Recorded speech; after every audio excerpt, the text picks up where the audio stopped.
L'humanité a pris position contre le plan rédempteur et la méchanceté a atteint de telles proportions, surtout en ce qui concerne la croix, l'opposition à la croix, que de l'autel même, symbole de grâce, s'élève la voix qui crie vengeance. Apocalypse 17, 14.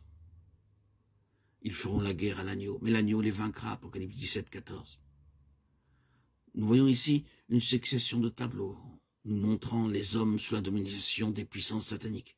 Ici et là, quelques compagnies de vainqueurs sortent de la grande tribulation. Puis l'agneau apparaît à nouveau, mais cette fois comme chef d'armée. L'iniquité a atteint son point culminant. La grande Babylone s'est enivrée du sang des martyrs. La rébellion des puissances du monde se précise. Elles font la guerre à l'agneau. Mais celui qui est mort sur la croix, et aussi roi des rois et seigneur des seigneurs, le vainqueur du calvaire, est assuré de la victoire. Ceux qui le suivent dans cette rencontre sont les appelés, les élus, les fidèles. Apocalypse 17, 14.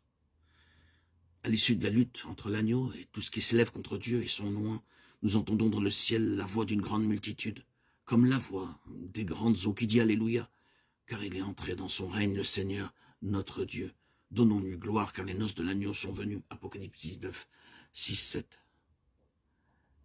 Et voici qu'au ciel retentit comme la voix de multitude qui chante, faisons éclater notre joie, car les noces de l'agneau sont venues et son épouse séparée.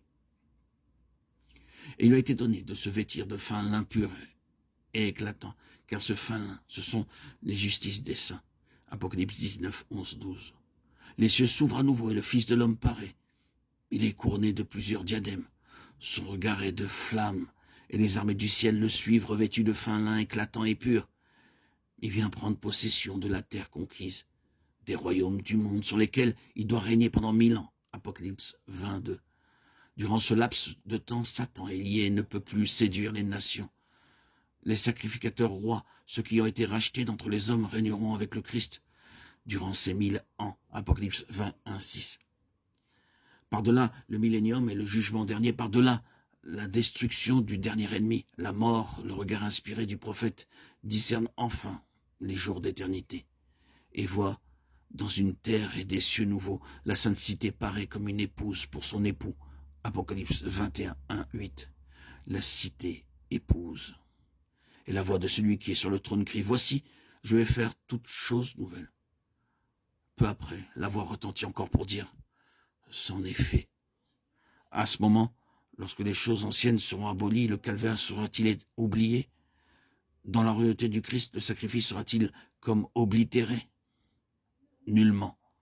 Le nom par excellence du Seigneur restera encore et dans tous les siècles, l'agneau.